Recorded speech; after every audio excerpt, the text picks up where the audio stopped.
যোৰহাটত স্মাৰ্ট আৰক্ষীৰ বৰ্বৰতা পশুধনৰ চুৰি অভিযোগ আনি গুৰুকৈ প্ৰহাৰ নিৰীহ লোকক যোৰহাটৰ উপকণ্ঠ এলেংমাৰ গৌতম লিখক নামৰ যুৱকজনৰ ক্ষেত্ৰত সংঘটিত হৈছে এই ঘটনা।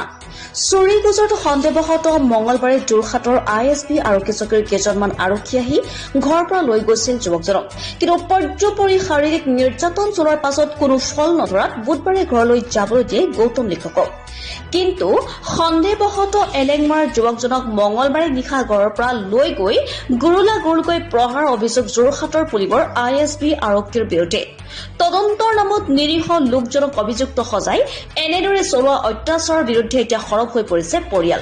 ন্যায় বিচাৰিছে আৰক্ষী সঞ্চালক প্ৰধানৰ পৰা।